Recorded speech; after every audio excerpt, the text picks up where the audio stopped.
Hi, my name is Bob Wilkes, the inventor of Trim-A-Slab.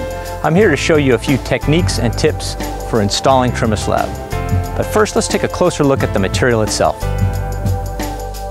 Okay, now I'd like to show you a little bit about Trim-A-Slab. You can see the way it's constructed. It's in the shape of a T with two crosses underneath. The top part, which I call a crown, is rounded, and this is the only part you will see after installation. Now, your driveway started off much like this. It had 1x4 boards in between that have rotted away. Now, these boards were 3/4 of an inch wide, and so the corresponding gaps are about 3/4 inch wide. The Trim-A-Slab 3/4 inch size will measure a little over 1 inch on top, and that is so that when we press it in and install it, it cannot fall down into the gap. It's going to establish its depth by sitting between these rounded edges. And you won't need to backfill. It'll be self-supporting. And it'll also minimize the volume that you have along the top for dirt and debris. Now, there aren't a lot of decisions to be made when installing Trim-A-Slab. But if your driveway is divided down the middle like this one, you'll need to decide if the central or the crossing lines are going to be continuous. On this one, we're going to make the central one continuous, so we have a continuous visual line from the street all the way to the garage. You'll also want to install the longer pieces first, saving the smaller ones for the entryway and the sidewalk. Now, I'm going to show you a few of the techniques we used to do this job. I'd like to go over some general installation techniques for Trim-A-Slab. So, right now we have this joint, basically it's been cleared out down to about 1.5 inches of depth. It's not terribly clean, but it doesn't need to be any cleaner than that.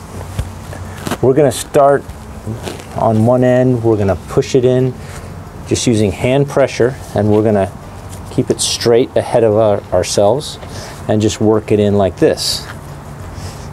And we'll do this all the way down the joint. Now you can walk back over this to make sure it goes down nice and flat, but that's generally all you'll have to do to install Trim-A-Slab. Sometimes you're going along, you're installing your Trim-A-Slab, everything's fine, and then you hit a spot where, well, it doesn't seem to be going in quite right. I mean, I can't get this crown to sit up against the edges of the slab. And what happened here is, this is just not deep enough. So I peel this back a foot or so, and I'm just going to have to chisel this and make it a little bit deeper. All right, here we're planning to run the central piece of Trim-A-Slab continuous from the road all the way up to the garage door. And we're going to use a butted joint for this area right here. Now you see we have a 3/4 inch piece on this side. We've needed to use a 1/2 inch piece on this slab. And when we run the central piece, it's going to go right down the middle.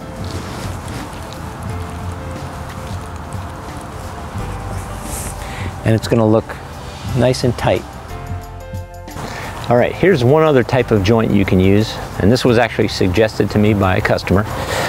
We're still going to run the central line continuous from top to bottom, but we've made the crossing line a continuous piece, and with the pruning shears we've just cut out the top crown, so this part still remains continuous, but we've got a gap in here that's 3/4 of an inch wide, actually just wide enough to fit the crown of the crossing piece, and we cut out the base of the crossing piece, and this is going to go in here and make for a real tight, snug joint.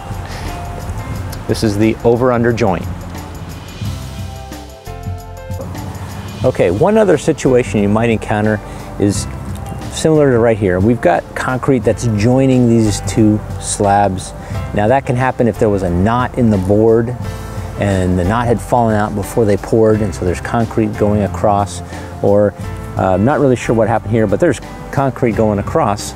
And rather than chisel that out and fight that, what we do is we use pruning shears and we'll notch out our piece of Trim-A-Slab like this, and that way when we install it, it'll still go to the end, it'll go over the obstruction, and you're not going to see that when you're done. Now, if this occurs in the middle You know, of course, you'll notch it out in the middle like we did for the over-under joint. And this is a way that you don't have to fight obstructions. All right, here's another situation we've run into. There's a nail coming through right into the expansion joint. We're gonna have to get this out of the way. So what we're gonna use is a pry bar like this with a sharp metal edge. We're gonna lay it right up along the cement, and we're gonna try to shear this nail off. Now this pry bar is a lot harder steel than the nail, and if we don't shear it, we're gonna knock it down into the gap, and that'll get it out of our way. Oh, sheared it off. Looks like we're ready to go. Okay, here's the situation where the slab is running up to the foundation. If you recall from your planning your Trim-A-Slab project video, this was an area that we wanted to get.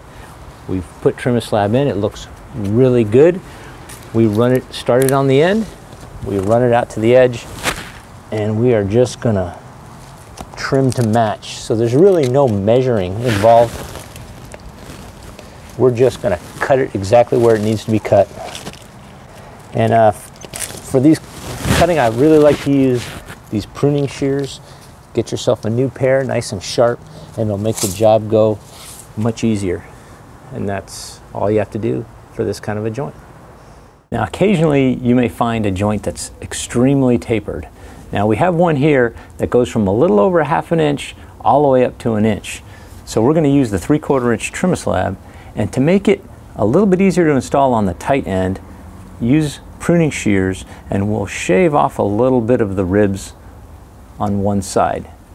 And then that will go in just like this, a little bit tight on this end and a little bit loose on this end, but as you can see, the finished product is going to look clean.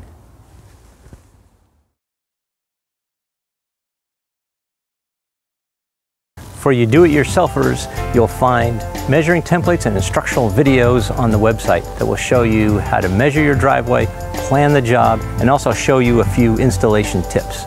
But don't worry, Trim-A-Slab is incredibly easy to install. This is a project that requires no prior experience and will make you look like a pro.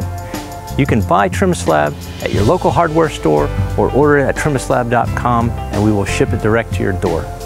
For those of you who would rather not do it yourself, there's a list of installers on our website.